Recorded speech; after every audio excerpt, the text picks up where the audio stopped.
Et c'est la fin. C'était nul, grand-père. Je préfère quand tu me racontes des histoires. Mais cette fois, je veux pas que tu me parles des deux gogoles qui font du patin. Je veux que tu me parles de ta vie. T'as dû en vivre des choses, on s'entend. J'ai vécu beaucoup de choses. D'abord... Allez, grand-père. Je vais te raconter mon histoire. Je suis née en 1945 dans l'Allemagne de l'Est, plus précisément dans l'Est Berlin, dans une partie pas trop détruite de la ville, bien que l'on voyait les dégâts de la guerre.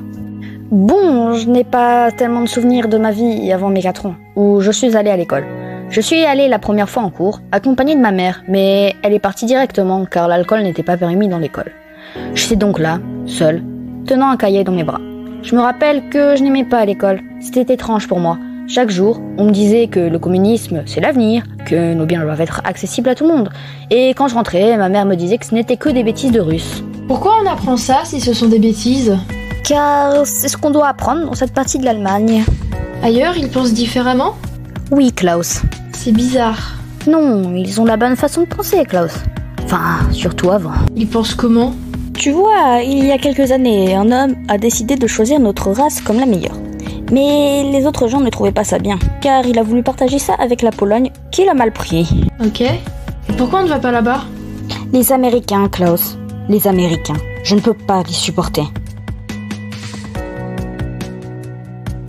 Le lendemain, je me rendais à l'école, seule, réfléchissant à ce que ma mère m'avait dit.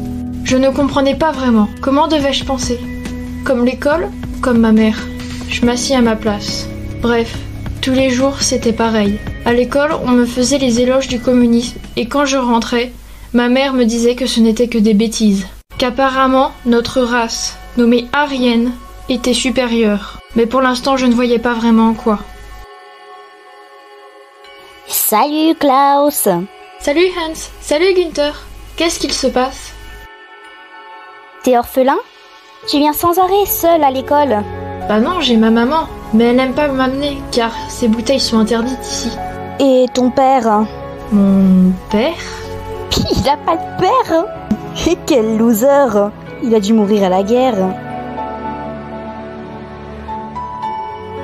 Ce soir, je rentrai à la maison, me posant beaucoup de questions, et j'ouvris ma porte pour voir ma mère assise devant la télé à boire. Maman? Quoi encore? C'est quoi un papa? Je la vis lâcher sa bouteille et elle prit un air triste. Maman, tout va bien? Oui, Klaus. C'est méchant, papa? Non, Klaus. Un père, c'est un homme qui devrait être là pour toi et pour moi. J'en ai un?